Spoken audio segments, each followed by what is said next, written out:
पढ़ोगे कि 1991 के जो परिवर्तन थे, जो रिफॉर्म थे, इकोनॉमिक रिफॉर्म थे, वो क्या थे, अर्थव्यवस्था में जो परिवर्तन क्या किए जिससे कि देश की अर्थव्यवस्था उस समय क्रैश होने से बची।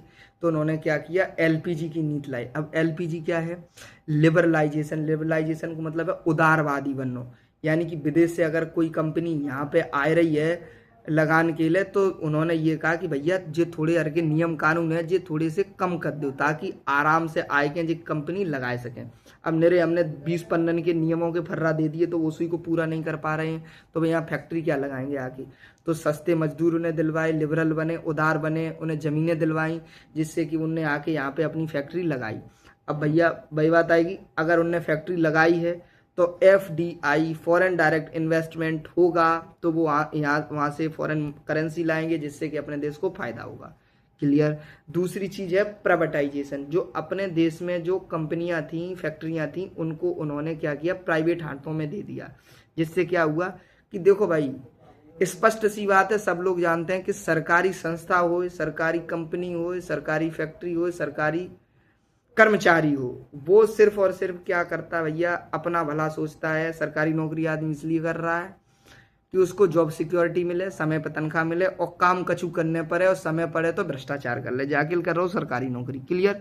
अब जब सरकारी नौकरी करेगो इस तरीका से कि भ्रष्टाचार करे, ठीक है, सबकी बात ना करे लेकिन 99% भ्रष्टाचार करे, काम अपना ठीक से करे नहीं, समय से ड्यूटी ना करे, उसको कंपनी की जो ग्रोथ है उससे कोई मतलब नहीं, तो भैया कंपनी कहाँ से ग्रोथ करेगी। अब कंपनी ग्रोथ ना करेगी तो ऐसी कंपनी सरकार के कंधन पे बोझ है, जाए बट सरकार ढो रही है।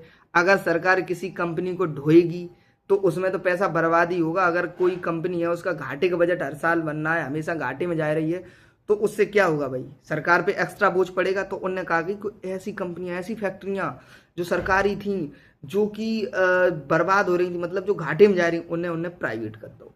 ठीक है। प्राइवेट करने से क्या हुआ कि प्राइवेट फिर भैया क्या हुए, तुम्हारी कर्मचारी है वो किस तरीके से काम करेगा, उसके परफॉर्मेंस के आधार पर नौकरी मिले। अगर परफॉर्मेंस डाउन, हटो बाहर, दूसरे वही है वो काम करेगा। ठीक है।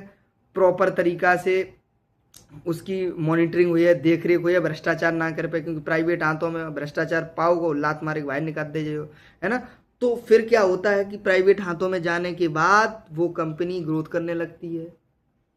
ग्रोथ करने लगी तो पहले तो उसने जब सरकार से उसने अपना हस्तक्षेप लिया, सरकार ने अपना हस्तक्षेप खत्म किया, तब उसको पैसा सरकार को दिया। दूसरी बात, जब वो कंपनी भारत में ग्रोथ करेगी तो सरकार को फायदा हुआ। कैसे, अब भैया ग्रोथ करेगी तो वो टैक्स पे करेगा सरकार को। ठीक है। तो इस तरीके से उन्होंने प्राइवेटाइजेशन किया। प्राइवेटाइजेशन का मतलब जो सरकारी कंपनियां थी उनको प्राइवेट हाथों में दे दिया। क्लियर। तीसरी चीज हुई ग्लोबलाइजेशन। ग्लोबलाइजेशन में उन्होंने क्या किया कि भैया पूरे विश्व के लिए अपनी अर्थव्यवस्था खोल दी कि भैया पूरा विश्व आओ और यहाँ फैक्ट्री लगाओ, कंपनी लगाओ, हम तुम्हें जमीन दी है, नियमन में थोड़ी सी नियम कठोर ना हुए, अपने नॉर्मल नियम हुए हैं सब। ठीक है। और हम तुम्हें सस्ती दरों पे मजदूर देंगे, तुम्हें कोई समस्या ना होती है, आओ अपने यहाँ इन्वेस्टमेंट करो बस आए के यार के देश में, जिससे रोजगार मिले और अपने देश की इकोनॉमी ग्रोथ करे। क्लियर। तो ये किया था 1991 में मनमोहन सिंह ने, और देश की अर्थव्यवस्था को क्रैश होने से बचा लिया था। ठीक है। तो आशा करता हूं मैं थोड़ा सा समझाने की कोशिश करिए कि समझ में आया होगा। धन्यवाद।